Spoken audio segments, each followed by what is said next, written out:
Assalamualaikum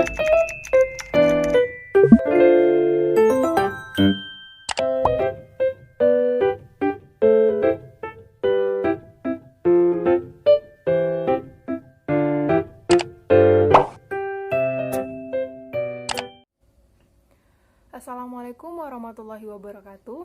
Perkenalkan, nama saya Ramadhani Samadi. Saya merupakan mahasiswa asal Kota Pekanbaru dari Universitas Islam Riau. Di video kali ini, saya akan membahas mengenai aksi tawuran yang terjadi di daerah istimewa Yogyakarta. Pembahasan ini saya kutip dari situs online dan penulisnya bernama Andi Julanda. Dan di video ini saya akan mencoba menyampaikan dari perspektif saya sendiri mengenai faktor terjadinya aksi tawuran di wilayah daerah istimewa Yogyakarta.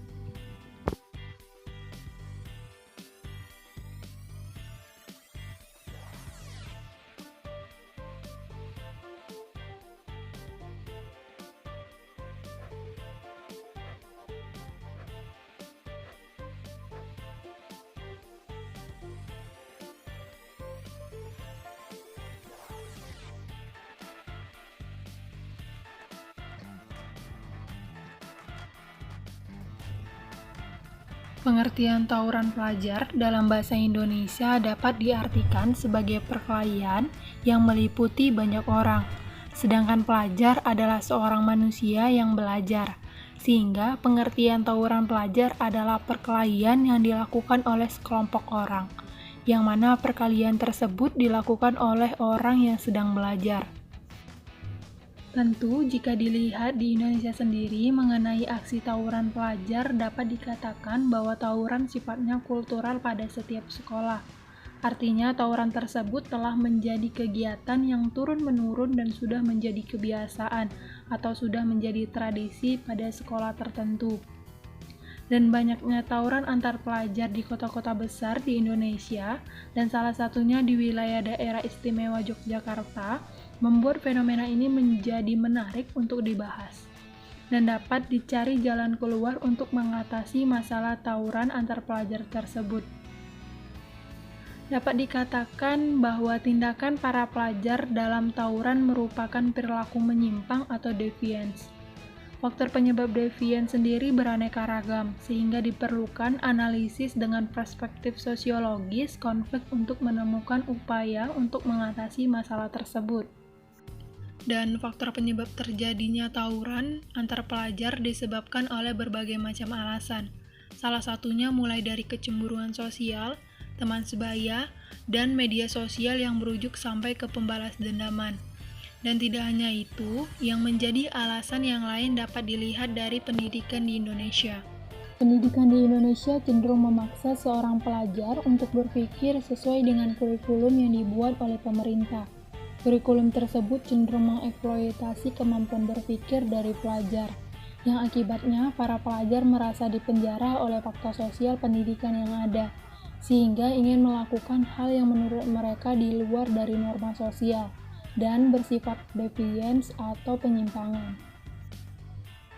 Sehingga untuk memahami dan mengkaji konflik antar pelajar di Indonesia, khususnya di wilayah istimewa Yogyakarta secara mendalam, bisa menggunakan 4 asumsi dasar tentang konflik. Asumsi dasar ini sering menjadi dasar untuk pembentukan teori atau pedoman ketika mempertimbangkan konflik untuk menemukan rekonsiliasi yang tepat. Dan berikut 4 asumsi dasar mengenai konflik. Asumsi dasar yang pertama adalah bahwa konflik ada di mana-mana. Hal ini beranggapan bahwa konflik antar remaja juga ada di mana-mana dan merupakan hal yang lumrah di masyarakat. Dan anggapan ini didasarkan pada kenyataan bahwa sejak awal manusia dilahirkan berbeda-beda, sehingga terkadang perbedaan tersebut sengaja ditonjolkan oleh berbagai pihak dan dapat menimbulkan konflik. Dari perbedaan inilah yang akhirnya menimbulkan konflik yang berujung pada kekerasan. Dalam konflik ini juga biasanya salah satu pihak akan berusaha menghilangkan hak pihak lain, termasuk hak pihak untuk hidup. Hal ini dibuktikan dengan adanya pertikaian antar muda dari berbagai golongan yang seringkali mengakibatkan hilangnya nyawa seseorang. Asumsi kedua, dalam konflik dibutuhkan aktor untuk mendukung terjadinya konflik sosial. Selain aktor, ternyata ada juga skenario yang sengaja dibuat untuk menentukan konflik.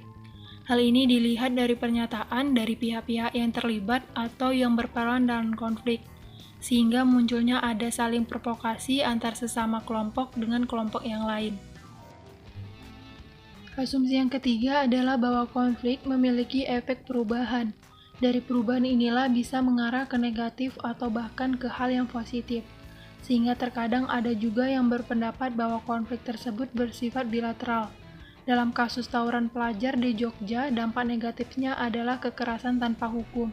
Sedangkan dampak positifnya adalah semakin eratnya hubungan dengan kelompok tertentu. Dan asumsi yang terakhir adalah bahwa konflik dapat menyebar ke seluruh masyarakat. Hal ini telah dibuktikan dalam konflik ini yang semulanya hanya konflik antar individu, bisa berubah menjadi konflik antar kelompok. Dan dapat saya simpulkan, cara mengatasi atau mengurangi konflik yang terjadi pada para remaja yaitu membutuhkan peran serta berbagai pihak dalam pelaksanaannya. Hal ini dapat dilihat dari segi strukturalnya, yaitu upaya yang dapat dilakukan adalah dengan menata ulang kurikulum pendidikan di Indonesia yang sesuai dengan kultur budaya di Indonesia. Hal ini dapat membuat siswa menjadi nyaman dalam kegiatan belajar mengajar. Apabila siswa merasa nyaman, maka mereka tidak akan mencari kegiatan lain yang dapat mencelakakan diri dan orang lain serta cenderung untuk tidak melakukan penyimpangan. Dan upaya yang lain yang bisa dilakukan yaitu dari segi kultural. Upaya yang dapat dilakukan adalah pihak sekolah selaku institusi pendidikan harus mampu menciptakan suasana nyaman bagi siswanya. Pihak sekolah juga harus mampu membuat kegiatan yang dapat mengisi waktu luang para siswanya. Dan yang terakhir yaitu upaya yang dapat dilakukan adalah kontrol diri. Lingkungan yang sangat berperan penting dalam pertumbuhan individu tersebut yaitu lingkungan keluarga. Karena lingkungan keluarga hendaknya terdapat hubungan yang komunikatif dan harmonis sehingga dapat menyelesaikan permasalahan yang terjadi di dalam anggota keluarganya.